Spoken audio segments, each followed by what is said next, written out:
Creating a balanced race is no easy task. It takes theming, commitment, and planning. And today, we're going to show you how Ribbitans are right.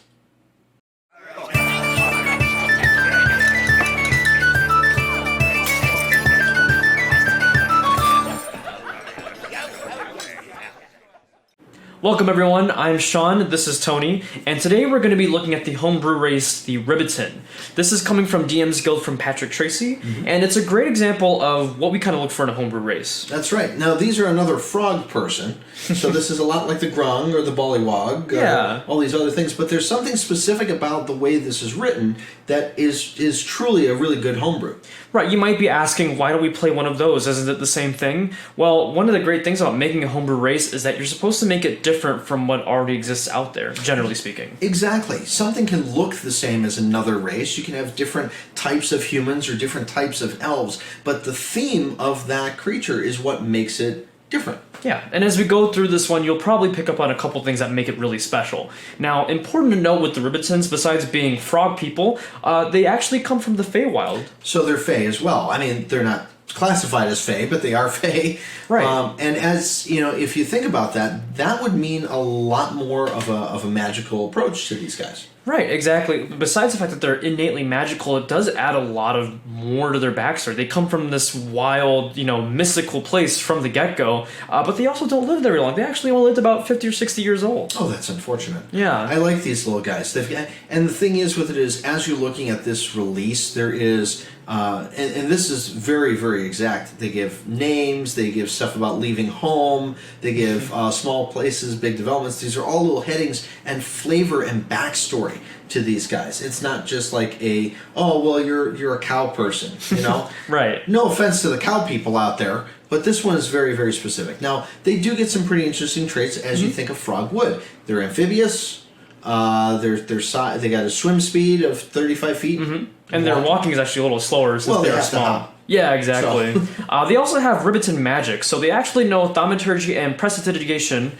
Oof. Prestidigitation. It's always a rough one for me. I can never get that right. They get that right off the bat. They also get silent image at 3rd level once per day, and at 5th level you can do phantasmal force once per day. It kind of makes sense with the whole fact that they are from this magical place. And they get Fey ancestry and trance, so they're like the frog elves. Yeah, I guess this is the best way to describe it. But it's a great example of why you include these kinds of features to match the backstory of your race. Right, and that's very important because when you're making a race, you want to have a village for them to live in. You want to have how they react to strangers, how they, what is their culture, what is their thing. If you're just creating a race to create a race, that doesn't do you any good.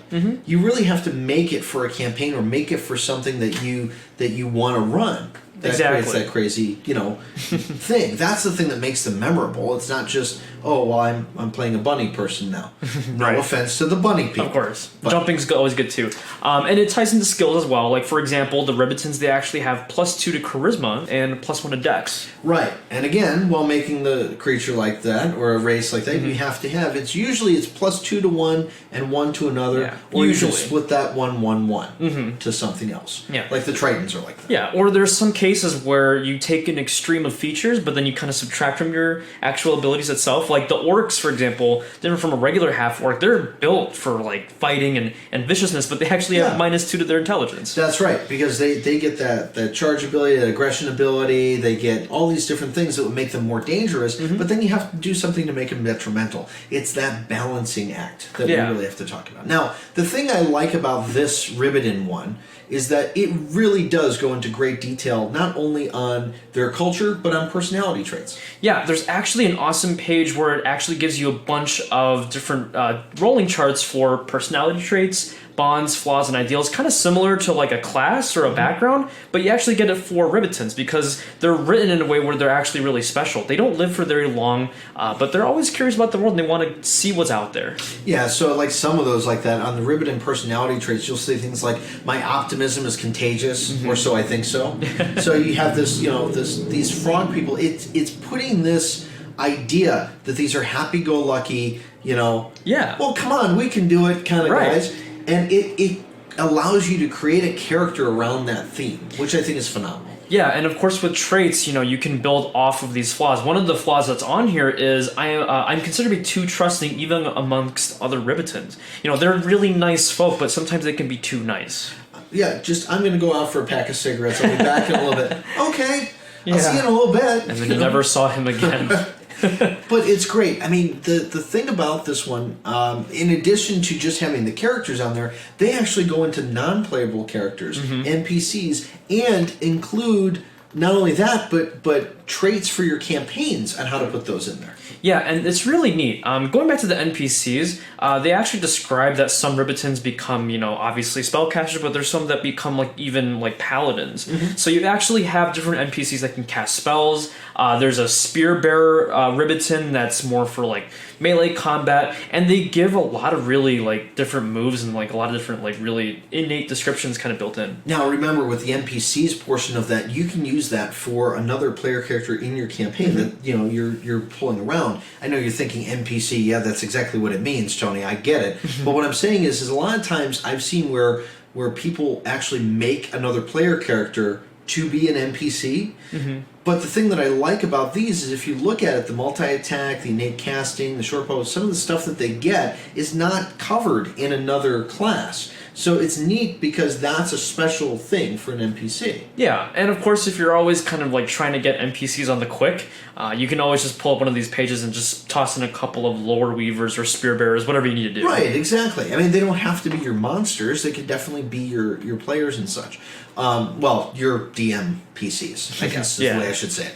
Now, Ribbitans and campaigns, he goes through a very detailed description as to how you actually put these guys in your campaign. And this is very useful considering that we are talking about homebrew. So we have a homebrew race, and sometimes it's kind of hard to figure out, okay, I have these frog people, now what do I do? Well, Patrick has actually put a nice page where you can even roll to see what kind of adventures can lead to finding these frog people, what kind of problems or issues that they might have going on in their society as well. Right, and taking a look at we need help, right? This is okay, you have a village of these frog people, these Ribbitans there, and it's it's a D6 table. It's not a huge table or anything with it, but an intruder entered the Ribbitans town, but now refuses to leave.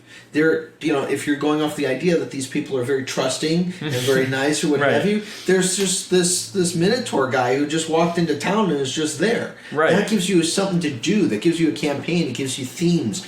And you can build your world around this stuff. I love this thing. It is actually a very, very, very well-written race.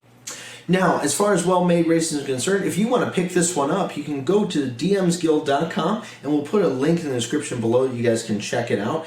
But if you guys have a race that you'd like to have checked out or to test out on our stream, just go ahead and send it to us at dmbrewcrew@gmail.com. You can see other cool races and classes like the Ribbitin being play tested and used live on our stream. So definitely check it out, and if you want to try out your stuff, go ahead and send it over to us. And if you don't want it on the stream, that's okay too. Send it to us. We'd be happy to take a look at it anyway.